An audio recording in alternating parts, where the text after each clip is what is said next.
अस्सलामुअलैकुम dear aspirant. Start करते हैं क्लास 6 मैथमेटिक्स के यूनिट नंबर 6 को। और इस चैप्टर में या इस यूनिट में हम पढ़ेंगे पैटर्न्स एंड अलजेब्रिक एक्सप्रेशन।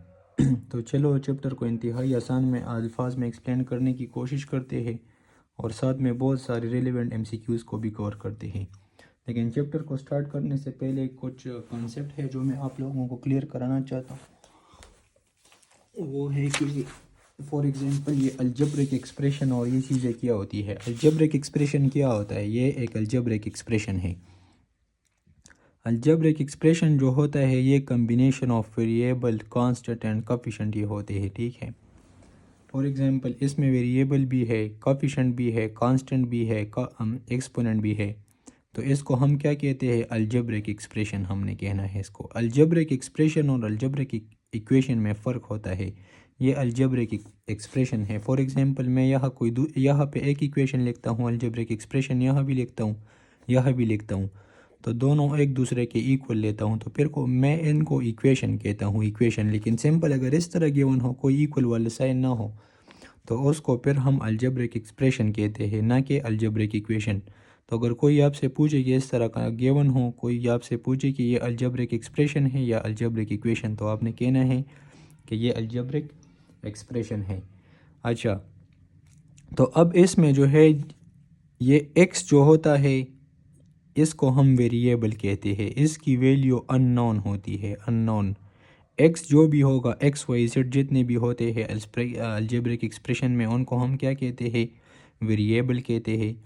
इसके साथ जो वेरिएबल के साथ जो नंबर होता है, कांस्टेंट सा नंबर जो होता है 1 2 3 4 5 जो भी नंबर हो, उस नंबर को हम कहते हैं कोफिशिएंट। इसको क्या कहते हैं? इसको हम कोफिशिएंट कहते हैं। इस तरह मैंने यहाँ किया है। ये x जो है ये क्या है? ये वेरिएबल है। अब ये एक्स स्क्वायर के साथ ये जो 5 है इसको हम क्या कहते हैं? कोफिशिएंट कहते हैं। इसी तरह इसके साथ जो बीच में ऑपरेटर है, इसके बाद 3 है, तो 3 को हम क्या कहते हैं?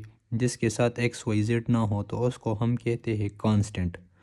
तो ये कोफिशिएंट, ये वेरिएबल जो x का पावर होगा, x का जो यह पावर 2 है, तो x का एक्सपोनेंट जो है वो 2 है। उसके बाद कांस्टेंट है। ये सारे जो है इसके टर्म्स होते हैं या इसके फैक्टर्स होते हैं, इसके पार्ट्स होते हैं। अब टर्म्स को मैं समझाता हूँ कि टर्म्स क्या होते हैं। फॉर एग्जांपल अगर आपसे पूछा जाए कि इस एक्सप्रेशन में कितने टर्म्स हैं, तो इसमें जो है एक ये टर्म्स हो गया, एक ये टर्म हो गया, एक ये टर्म हो गया, तो इसमें टोटल कितने टर्म्स है? इसमें टोटल कितने टर्म्स है? इसमें टोटल टर्म्स है 3। 5 और x के बीच में कोई प्लस माइनस, एक टर्म दूसरे टर्म से किस तरह सेपरेट होता है? प्लस और माइनस की वजह से। बीच में जब प्लस हो, फॉर एग्जांपल n के बीच में प्लस है तो ये अलहदा एक टर्म है, फिर ये अलहदा एक टर्म है, फिर बीच में प्लस है तो ये तीसरा टर्म है। अब 5x है तो n के बीच में तो हमें पता है कि मल्टीप्लिकेशन है। असल में 5 और x किस चीज़ में है? एक दूसरे के साथ मल्टीप्लिकेशन में है, तो ये सेम टर्म है। लेकिन जब बीच में प्लस माइनस आ जाए, फॉर एग्जांपल 5 माइनस एक्स अगर मैं लिख दूँ, तो ये कितने टर्म्स है? ये 2 टर्म्स है। लेकिन अगर मैं 5x लिख लूँ या x/5 लिख लूँ तो ये 1 टर्म है। बीच में प्लस माइनस हो तो तब ये सेपरेट बन जाते हैं, मतलब 1 और 2 टर्म्स बन जाते हैं। जब बीच में मल्टीप्लिकेशन या डिवीजन हो तो फिर वो एक टर्म जो है वो शुमार होता है। इसके बाद स्टार्ट करते हैं चैप्टर को। पैटर्न्स है। पैटर्न्स क्या होते हैं? सीरीज़ ऑफ नंबर्स होते हैं। फॉर एग्जांपल 2 में लिखता हूँ, 4 लिखता हूँ, 6 लिखता हूँ, 8 लिखता हूँ, तो आपसे पूछेगा कि 8 के बाद कौन सा टर्म आता है। इस तरह के क्वेश्चन को हम क्या कहते हैं? पैटर्न। लेकिन ये सीरीज़ ऑफ नंबर होते हैं, लेकिन इनके बीच में कोई ख़ास जो है रिलेशन, एक ख़ास अरेंजमेंट होगा, कोई ख़ास तरतीब होगी। ऐसा ना हो कि एक इसके बाद 5 होगा, उसके बाद -3 होगा, उसके बाद 0 होगा, उसके बाद 100 होगा, उसके बाद 3 होगा, इसके बाद 1000 होगा। इसी तरह नहीं होंगे, बल्कि इनके बीच में कोई रिलेशनशिप ज़रूर होगा दो नंबर्स के बीच में। तो पैटर्न्स को तो हम पढ़ भी चुके हैं, लेकिन चलो अगेन रिपीट करते हैं। एक आता रहे, ये पहले मंडे को इतने पेजेस लिखते हैं, ट्यूसडे को 8 लिखते हैं, वेंसडे को 11 लिखते हैं, तो उसके बाद नेक्स्ट डे वो कितने लिखेंगे?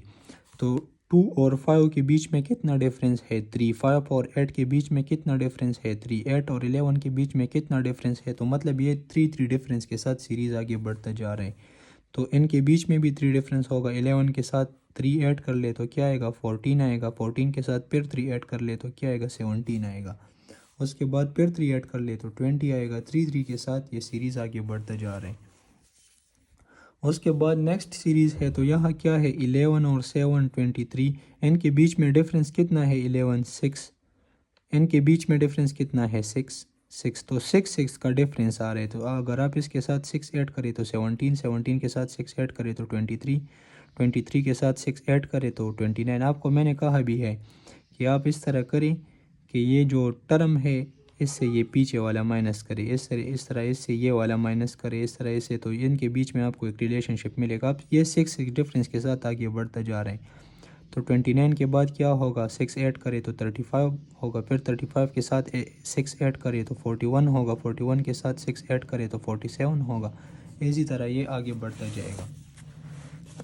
अब ये सीरीज़ देख ले 5 है, उसके बाद 10 है 20। अब 5 और 10 के बीच में कितना डिफरेंस है 15 से 5 माइनस करे तो 10, 25 से 15 माइनस करे तो 10, 35 से 25 माइनस करे तो 10, 45 से 35 माइनस करे तो 10, 10 10 डिफरेंस के साथ ये सीरीज़ जो है आगे बढ़ता जा रहा है।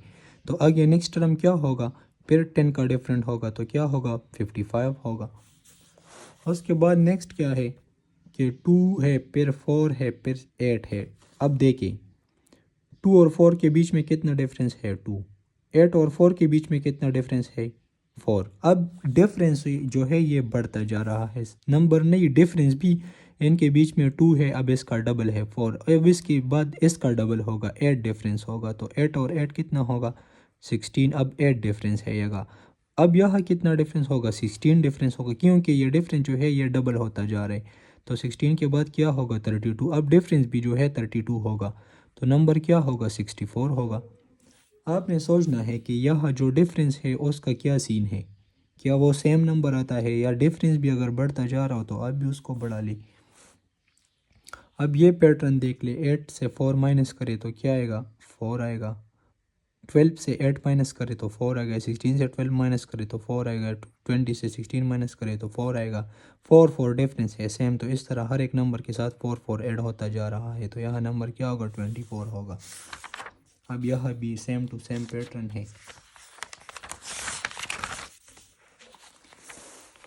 ये सेम टू सेम है। 25 टर्म को फाइंड कर ले तो 25 को आप किस तरह फाइंड करेंगी।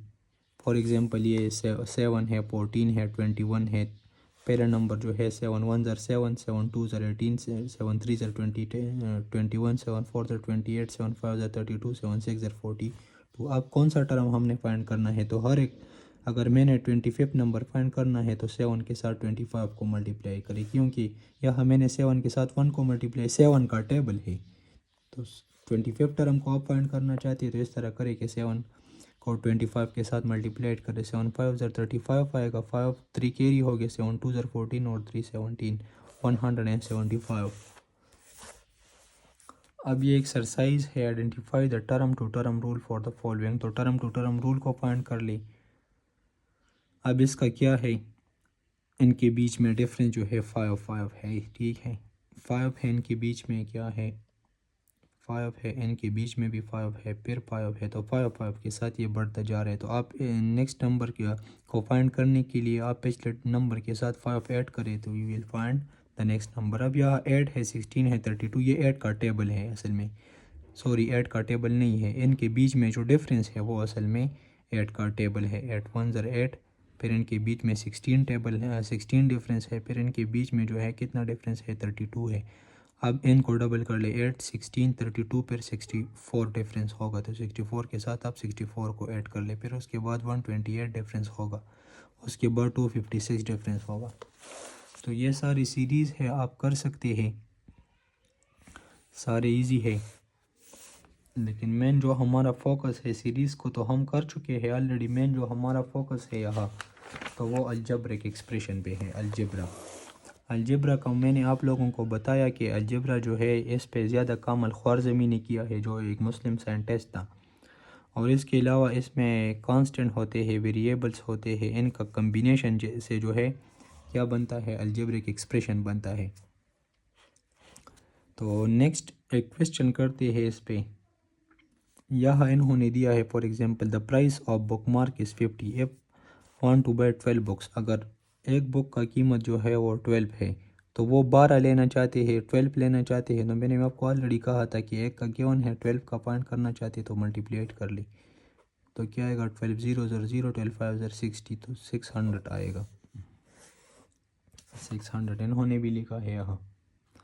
तो अगर इसके लिए मैं कोई इक्वेशन बनाऊँ, एक्सप्रेशन बनाऊँ फॉर एग्जांपल, तो 50 मल्टीप्लाइड बाई एक्स मैं लिख सकता हूँ किस तरह। फॉर एग्जांपल अगर मैं एक का कीमत फाइंड करना चाहता हूँ 50 को 1 के साथ मल्टीप्लाइड करूँगा और उसके बाद 50 है। अगर मैं 2 की कीमत फाइंड करना चाहता हूँ तो मैं 50 को 2 के साथ मल्टीप्लाइड करूँगा, 100 आएगा।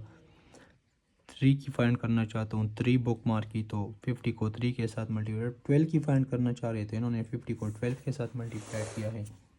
अब ये वेरिएबल और ये चीज़ें, वेरिएबल का ऑलरेडी मैंने आपको लोगों को बताया कि एक कांस्टेंट होता है, एक जो है वेरिएबल होता है। कांस्टेंट और वेरिएबल में मेन डिफरेंस क्या है कि कांस्टेंट जो होती है उसका नंबर जो है वो फिक्स होता है। वेरिएबल क्या होता है, ये एक्स होती है, ये अननोन वैल्यू होती है, ये चेंज होती है टाइम। एक्स की वैल्यू कोई भी हो सकती है, लेकिन कांस्टेंट का वो मतलब होता है, कांस्टेंट मतलब मुस्तकिल जो फिक्स एक वैल्यू हो, उसको हम क्या कहते हैं, कांस्टेंट कहते हैं। एक्सरसाइज की तरफ आते हैं। अब वेरिएबल जो है उसको हम इस तरह साइन से भी एक्सप्रेस करते हैं, डेल्टा और इस तरह का जो साइन हो। एक्स वाई जेड से भी, ए बी सी से भी करते हैं, कोई बात नहीं है, ए बी सी से आप कर ले, एक्स वाई जेड से कर ले तो कर सकते हैं। Underline the variable in each of the following. तो वेरिएबल यहाँ वाई है, यहाँ ए है, यहाँ बी है, यहाँ सी है, यहाँ एम है, यहाँ एक्स है, यहाँ एस है, जिसकी वैल्यू अननोन है। अब आपको पता नहीं है डायरेक्टली कि जेड क्या है। आप क्वेश्चन को सॉल्व करेंगे तो तब आपको पता चलेगा।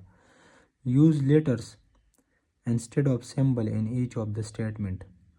यूज़ लेटर्स, तो आप इस तरह करें कि इनकी जगह आप लेटर्स को यूज़ करें, एक्स वाई जेड। चाहे आप एक्स को भी यूज़ कर सकते हैं, वाई एक्स जेड किसी को भी यूज़ कर सकते हैं इन सिंबल्स की जगह। इसके बाद अलजेब्रिक एक्सप्रेशन है, तो अलजेब्रिक एक्सप्रेशन का मैंने आपको ऑलरेडी बताया था, the combination of variable constant coefficient and symbol. For example ये सारे जो है, अब आप कहेंगे कि n के साथ तो x नहीं है, 9 के साथ तो x नहीं है, तो 9 को मैं इस तरह लिख सकता हूँ 9x0 x power 0। x power 0 से 1 आता है, लेकिन ये बातें आप फ़िलहाल छोड़े क्योंकि वक्त से आगे हमें इसको एक्सप्लेन नहीं। फ़िलहाल आप अलजबरा की बेसिक्स को समझे। किसी भी चीज़ की पावर 0 होगा तो वो 1 के बराबर होगा। फॉर एग्जांपल 100 पावर 0, किसी भी चीज़ की या किसी भी वेरिएबल की अगर पावर 0 होगा तो वो 1 के बराबर होगा। ये MCQs में आपसे पूछा जा सकता है। फॉर एग्जांपल x पावर 0 आपसे पूछा जा सकता है, या a पावर 0 आपसे पूछा जा सकता है। किसी भी नंबर की जब पावर 0 हो तो वो 1 के बराबर होगा, 1 के बराबर होगा। अब ये कोफिशिएंट है, तो कोफिशिएंट मैंने आपको ऑलरेडी बताया कि x के साथ जो अटैच नंबर होता है, इसके साथ डिवीज़न या मल्टीप्लिकेशन में जो नंबर होता है, इसको हम कोफिशिएंट कहते हैं, इसको ऑपरेटर कहते हैं। ये वेरिएबल है, x भी वेरिएबल है, y भी वेरिएबल है। इसी तरह ये जो 4 है, 4 इसके साथ ना x है ना y है, इसको हम क्या कहते हैं, इसको हम कांस्टेंट कहते हैं। अब मैंने एक्सपोनेंट भी आपको समझाया है कि जो पावर होता है, फॉर एग्जांपल x पावर 2, तो x की कंपोनेंट क्या है, 2 है। टर्म्स भी मैंने आपको समझाया है, इसमें कितने टर्म्स है, ये 4a एक टर्म है, 9b भी एक टर्म है, उसके बाद c भी एक टर्म है, ये भी एक टर्म है, जिनके बीच में प्लस माइनस हो। फॉर एग्जांपल इनके बीच में प्लस है तो ये लेदा टर्म, ये लेदा टर्म, ये लेदा टर्म, ये लेदा, इसको आपने काउंट करना है। ये एक इंतहाई इम्पोर्टेंट टॉपिक है, लाइक और unlike terms of N algebraic expression. इसको समझे तो ये आपका बहुत ज़्यादा काम आएगा, क्योंकि आप जितने भी कैलकुलेशंस करेंगे, अगर आपका कंसेप्ट लाइक और unlike terms of N algebraic expression पे क्लियर है तो फिर आगे आपके लिए प्लस माइनस डिवीज़न और मल्टीप्लिकेशन जो है उसमें आसानी होगी अलजेब्रिक की। अगर इसमें आप कंफ्यूज है तो फिर आगे जो है you will face difficulty in solving questions. अब लाइक टर्म्स क्या होते हैं, फॉर एग्जांपल 2 टर्म्स है, एक है 5x, दूसरा है 3x, या 5x स्क्वेयर है, ये 3x स्क्वेयर है। फॉर एग्जांपल मैंने इस तरह लिख लिया।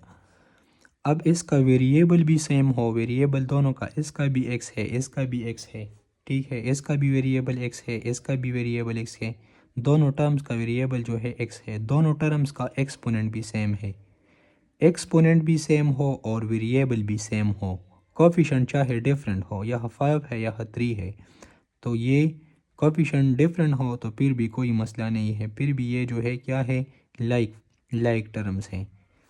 फॉर एग्जाम्पल मैंने क्या बताया, वेरिएबल जो है ये भी सेम होनी चाहिए और इनकी पावर्स भी सेम होनी चाहिए। इसके बाद मैं फॉर एग्जांपल दूसरा लिखता हूँ 5x + 3x²। अब इनकी वेरिएबल तो सेम है लेकिन इनकी एक्सपोनेंट जो है सेम नहीं है, x का पावर 1 है यहाँ और इसका पावर जो है वो 2 है, तो ये टोटली डिफरेंट है एक दूसरे से, तो ये लाइक टर्म नहीं है। लाइक टर्म जो है ये अनलाइक है, ये अनलाइक टर्म है, लाइक टर्म नहीं है, ये दोनों क्या है, ये लाइक टर्म्स है। फॉर एग्जांपल मैं दूसरा कोई एक्सप्रेशन लिखता हूँ 5x² + 3y²।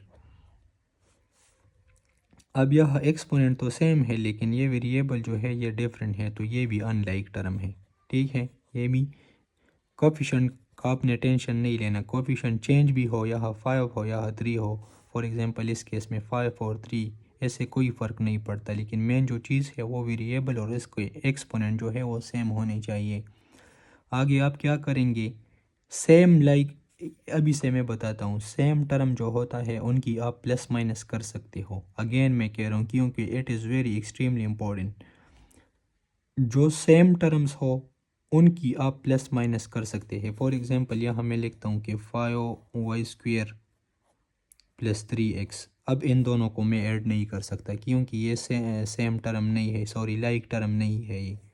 इसी तरह मैं 3x² + x, इनको मैं ऐड नहीं कर सकता क्योंकि ये भी लाइक टर्म्स नहीं है, क्योंकि जो सिर्फ लाइक टर्म्स होंगे उनको सिर्फ ऐड या माइनस का हम कर सकेंगे। अगर आपको कोई कहे कि यार x³ + x², फॉर एग्जांपल इस तरह क्वेश्चन दे रहे कि इन दोनों को प्लस कर ले, तो ये दोनों जो है ये प्लस नहीं होते ना ये माइनस होते हैं। These are unable to add और सब्ट्रैक्ट, क्योंकि ये लाइक टर्म्स नहीं है। लाइक टर्म्स क्यों नहीं है कि इसका पावर 3 है, इसका पावर एक्सपोनेंट 3 है, इसका एक्सपोनेंट 2 है। चलिए एक्सरसाइज को सॉल्व करते हैं। तो जिस तरह मैंने कॉन्सेप्ट आप लोगों को बताया, उम्मीद करता हूँ कि अभी आप ये खुद कर सकेंगे, सिर्फ मैं आपको डायरेक्शन दूंगा। Right the terms of the algebraic expression, तो इसमें कितने टर्म्स हैं, बीच में प्लस माइनस को आप जो है उस पर फोकस करें। अब इनके बीच में 1 प्लस है या 1 माइनस है, टोटल प्लस माइनस को कैलकुलेट कर ले कितने हैं, एक प्लस है तो इनके बीच में, तो ये अलहदा एक टर्म है, ये अलहदा एक टर्म है। अब यह ये अलहदा टर्म है, ये अलहदा टर्म है, ये अलहदा टर्म है। प्लस माइनस जो है ये एक टर्म को दूसरी टर्म से सेपरेट करता है, तो ये 2 है, यहाँ 3 है, यहाँ कितने हैं 1 2 3, तो यहाँ क्या है 3 टर्म्स है, यहाँ कितने हैं 2 टर्म्स है। एक आसान ट्रिक भी है, मैं आप लोगों को बताता हूँ कि जितने इसमें प्लस माइनस होंगे उससे एक ज़्यादा, उससे एक ज़्यादा। फॉर एग्जांपल 2, इसमें यहाँ +1 है तो टर्म्स 2 होंगे, -2 है तो टर्म्स 3 होंगे। जितने प्लस माइनस है उससे एक ज़्यादा आप कैलकुलेट कर ले। यहाँ फॉर एग्जांपल प्लस माइनस कितने हैं, टोटल 2 है तो टर्म्स 3 होंगी।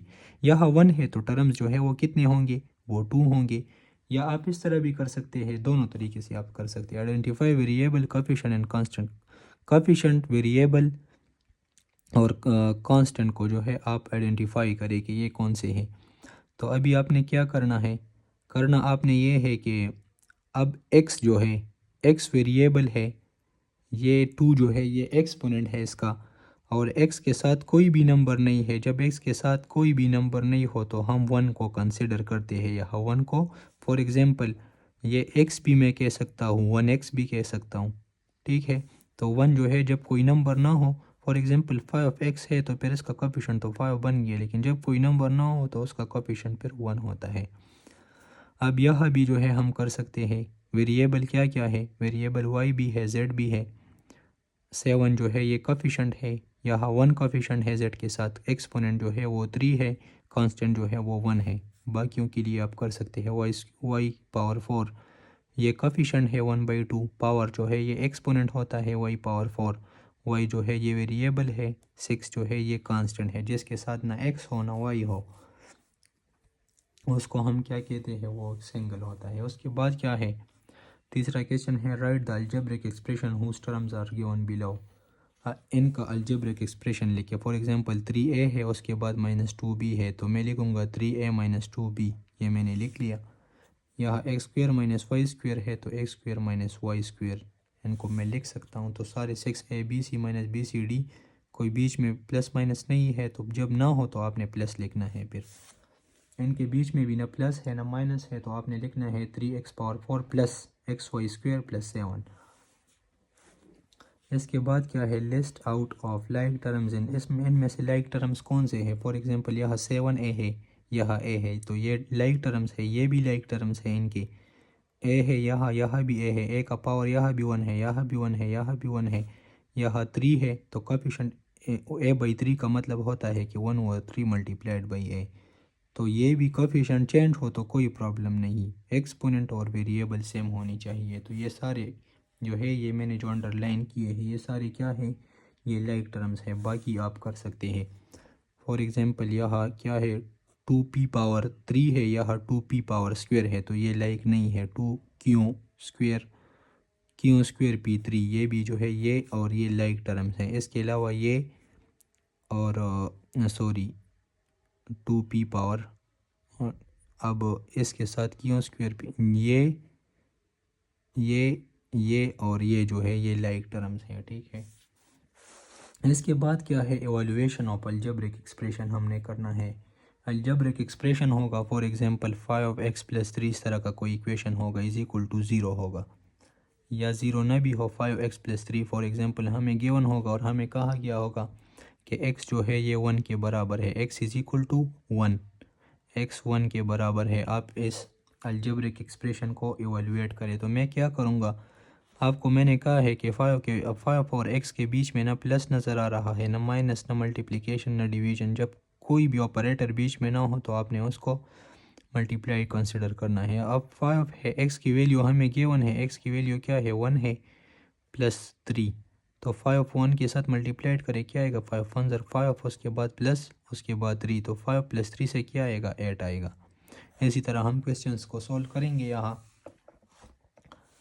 फॉर एग्जांपल यहाँ एक एग्जांपल करते हैं, हम इजी से स्टार्ट करते हैं और फिर जो है ये थोड़े डिफ़िकल्ट है, ऐसा ना हो कि आप कंफ्यूज हो जाए, तो मैं कोई इजी सा देखता हूँ पहले। चलो, बस आपने मेन कॉन्सेप्ट को अंडरस्टैंड कर लिया, तो जो भी आपको अभी गिवन होगा आप कर सकेंगे। फॉर एग्जांपल यहाँ मुझे ये एक्सप्रेशन गिवन है। एक्सप्रेशन क्या है, 4 × 4 जो है इन दोनों के साथ मल्टीप्लिकेशन में है, फिर उसके बाद माइनस है, और उसके बाद 2 और y है।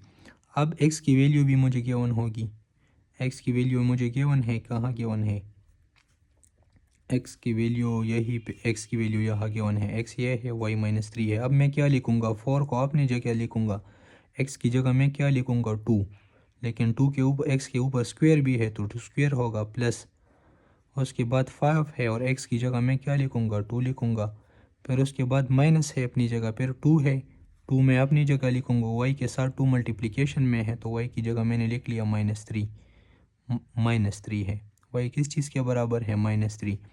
अब कर ले इसको, पहले ब्रैकेट को सॉल्व कर ले। 4 को अपनी जगह मैंने लिख लिया, 2 2 ज़र क्या आएगा, 2² का क्या मतलब होता है, 2² का मतलब होता है कि 2 × 2, 3² का क्या मतलब होता है, 3 × 3। किसी भी नंबर का अगर स्क्वायर हो तो आपने उस नंबर को उसी नंबर के साथ एक बार मल्टीप्लाइड करना है। तो 2² का मतलब होता है कि 2 × 2, तो इससे क्या आएगा, 4 आएगा। बीच में प्लस लिख ले अपनी जगह, 5 2 ज़र 5 और 2 मल्टीप्लिकेशन में है, तो क्या आएगा, 10 आएगा। ब्रैकेट में अगेन इसको बंद कर ले। उसके बाद है यहाँ -2 है, यहाँ माइनस है, माइनस और माइनस को मल्टीप्लाइड कर ले। मैंने आपको ऑलरेडी तकरीबन 40 बार मैंने आपको कहा है कि माइनस माइनस को मल्टीप्लाइड करेंगे तो क्या आएगा, प्लस आएगा, और 2 और y को मल्टीप्लाइड करें तो क्या आएगा, 2y, सॉरी y की वैल्यू क्या है, -3 है। y की वैल्यू हमने यहाँ नहीं लिखी है, y की वैल्यू -3 है। तो पहले 2 और 3 को माइनस करें, 2 और 3 को माइनस करें तो क्या आएगा, 6 आएगा, माइनस और माइनस को मल्टीप्लाइड करें तो प्लस आएगा, तो +6 यहाँ आ गया। अब 4 + 10 से क्या आता है, 14 आता है, प्लस उसके बाद क्या है, यहाँ इस साइड पे 6 है, तो 4 को 14 के साथ मल्टीप्लाइड करें तो क्या आएगा, 56 आएगा, 56 आएगा। फिर 6 के साथ ऐड करें तो क्या आएगा 62 आएगा। तो ये हो गया आपका आंसर, यहाँ इन्होंने भी किया है, ये देख लें। अभी नेक्स्ट एक्सरसाइज भी करेंगे तो आपको फिर सही समझ आएगा, लेकिन आपने सिर्फ स्क्वायर वाले कॉन्सेप्ट को अंडरस्टैंड करना है। प्लस प्लस के साथ मल्टीप्लाइड हो जाए तो क्या आएगा, माइनस माइनस के साथ मल्टीप्लाइड हो जाए तो क्या आएगा। ये सारी बातें जो है आपने क्या करनी है, जहन में रखनी है। यहाँ नेक्स्ट एक्सरसाइज है। एक्सरसाइज में हमने क्या करना है, substitute the given value for the variable to evaluate each expression. अब हमें यह वैल्यू गिवन होंगी, अब हम क्या करेंगे, इनको इवैल्यूएट करेंगे, मतलब इनको सिंप्लीफाई करेंगे इक्वेशन को। फॉर एग्जांपल मैं यहाँ करता हूँ। फॉर एग्जांपल पहला क्वेश्चन है कि 3y + 2y, इसकी वैल्यू हमने फाइंड करनी है। और इसी तरह के क्वेश्चन जो है इनका सामना आपका ज़रूरी होगा पेपर में, इनके साथ आपका सामना होगा। अब y जो है वो किस चीज़ के बराबर है, हमें गिवन है 5 के बराबर है। तो चलो क्वेश्चन को सॉल्व करते हैं। 3 है, 3 और y एक दूसरे के साथ कौन सी रिलेशनशिप में है, मल्टीप्लिकेशन में है। तो y की जगह मैं क्या लिखूँगा, 5 लिखूँगा, क्योंकि y गिवन है कि ये 5 के बराबर है। 2 पे रहे, उसके बाद y है, तो y की वैल्यू क्या है, y की वैल्यू जो है वो 5 है। सोल्व करता हूँ, 3 5 ज़र 15 आएगा, प्लस बीच में है तो प्लस लिखता हूँ, 2 5 ज़र 10 आएगा। इनको सिंपली ऐड कर ले तो क्या आएगा, 25 आएगा। 25 इज़ योर आंसर। इसके बाद दूसरा क्वेश्चन है, for example 2a - 2b + c। 2a - 2b - 2b + c। अब 3 इसमें वेरिएबल्स है और तीनों की वैल्यू गिवन है कि a की वैल्यू क्या है, a की वैल्यू 3 है, b की वैल्यू जो है वो -2 है और c की वैल्यू जो है वो 4 है। तो अब मैं क्या लिखूँगा, इनकी वैल्यूज़ लिखूँगा। 2 अपनी जगह, a की वैल्यू क्या है, 3 है, तो 3 लिख लिया मैंने। उसके बाद 2 है और b की वैल्यू क्या है, -2 है, प्लस c की वैल्यू क्या है, 4 है। अब 2 3 ज़र से क्या आता है, 2 3 ज़र से 6 आता है। उसके बाद -2 को -2 के साथ मल्टीप्लाइड करेंगे, इसको आपने कंसिडर करना है। पहले 2 और 2 को मल्टीप्लाइड करें तो क्या आएगा, 4 आएगा। अब माइनस और माइनस को मल्टीप्लाइड करें, माइनस माइनस को मल्टीप्लाइड करेंगे तो क्या आएगा, प्लस आएगा।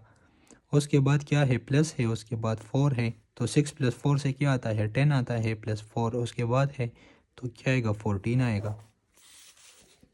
उसके बाद एक डिफ़िकल्ट सा क्वेश्चन देखता हूँ। फॉर एग्ज़ाम्पल ये न्यूमेरिकल फ्रैक्शन में जो है ये करते हैं। फ्रैक्शन वाला जो क्वेश्चन है ये देखिए आप, 3x/2 + 1 इसको करते हैं। आप क्वेश्चन को स्टार्ट ज़रूर किया करें पेपर में, ये वैसे डिफ़िकल्ट लगता है लेकिन अगर एक बार आप स्टार्ट करेंगे तो फिर ये खुद ब खुद सॉल्व होता है। मैथ्स में तो ये बात अच्छी है, एक बार स्टार्ट कर लिया फिर वो खुद आगे बढ़ता जाता है। 3x/2 + 1 हमें गिवन है, x की वैल्यू क्या है, -5 है। अब x की जगह आप -5 लिख ले, 3 × -5 डिवाइड बाई 2 + 1।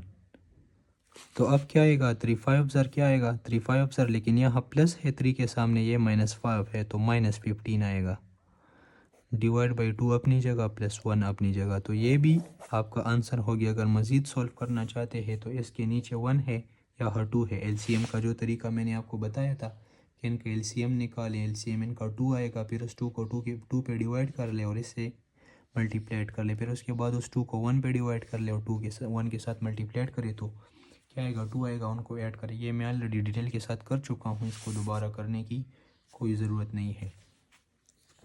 अब इसको वेरीफाई करें, वेरीफाई द फॉलोइंग। इनको आपने किस तरह वेरीफाई करना है, यह वैल्यू गिवन है, p + q + x बराबर है p + q + x। इस तरह कर ले कि पहले यह q + s करे, उसके बाद इसे जो आंसर आ जाए उसको p के साथ ऐड कर ले। दूसरी साइड पे इस तरह करे कि पहले p + q को ऐड कर ले। फॉर एग्जांपल 2 + -3 को मैं करूँगा, तो फिर उसके बाद s को ऐड करूँगा। तो दोनों साइड से अगर सेम आंसर आ जाए तो ठीक है, सेम आंसर ना आ जाए तो फिर इट मीन्स कि योर क्वेश्चन इज़ रॉन्ग। उसके बाद क्या है, f(x) इतना y इतना, दिन प्रूव दैट, इसको आप प्रूव करें तो किस तरह करेंगे, फॉर एग्जांपल ये साइड में करता हूँ तो x 3 के बराबर है, y 2 के बराबर है। पहले x और y को ऐड कर ले, 3 + 2 से क्या आता है 5 आता है। अब उसका स्क्वायर भी है तो 5 का स्क्वायर ले लें। इस साइड से जो है क्या आएगा 25 आएगा। इस साइड से क्या आएगा, x जो है 3 के बराबर है और 2xy, x 3 और 3 2 ज़र 6, 6 2 ज़र 12। तो ये होगा 3 + 2 मल्टीप्लाइड बाई x कितना है 3 है, मल्टीप्लाइड बाई y कितना है 2 है, प्लस y स्क्वायर नो, तो इट मीन 2 स्क्वायर। तो इससे तो 25 आ गया। अगर अब हम देखेंगे कि इस साइड से अगर 25 आ गया तो हमारा क्वेश्चन राइट होगा, ना आया तो हमारा क्वेश्चन इज़ रॉन्ग।